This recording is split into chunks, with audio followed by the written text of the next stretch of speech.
नमस्कार दर्शक बंधु आपण मानक प्रतिज्ञा देवी की स्वागत। सनातन धर्म रे पितृ पक्षर बड़ महत्व रही। पितृ पुरुषों प्रति सम्मान प्रकट करिया लगी और सेमानक शांति पई पितृ पक्षरे परिवार लोक श्राद्ध तर्पण और पिंडदान आदि कर्म करिथांती।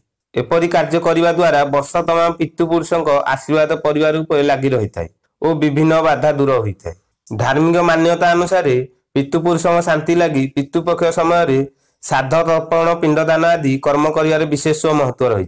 पितृपक्षर 15 दिन मध्य पितृलोक पृथ्वी को आसी था।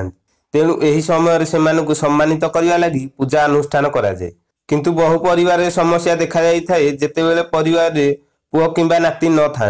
एपरि स्थिति श्राद्ध कर्म किए करिवो ताहा एक प्रश्नवाची होई छिड़ा होता है। गरुड़ पुराण अनुसार पुत्र नथिले पितांक कर्मकांड तर्पण पिंडदान श्राद्ध बहु माने भी करिपारिबे। सेहीपरि ज्येष्ठ किंबा कनिष्ठ पुत्र अभाव बहु पत्नीकर मध्य श्राद्ध करिवार अधिकार रही। जदि पत्नी जीवित नाहांती तेबे भाई भणजा नाती भी श्राद्ध करिवार अधिकार रही।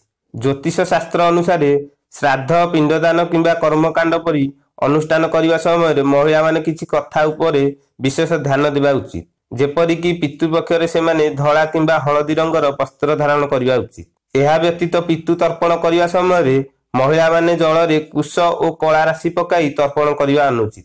आम चैनल को आगू देखिया लाइक और सब्सक्राइब करने भूलियनि। नमस्कार।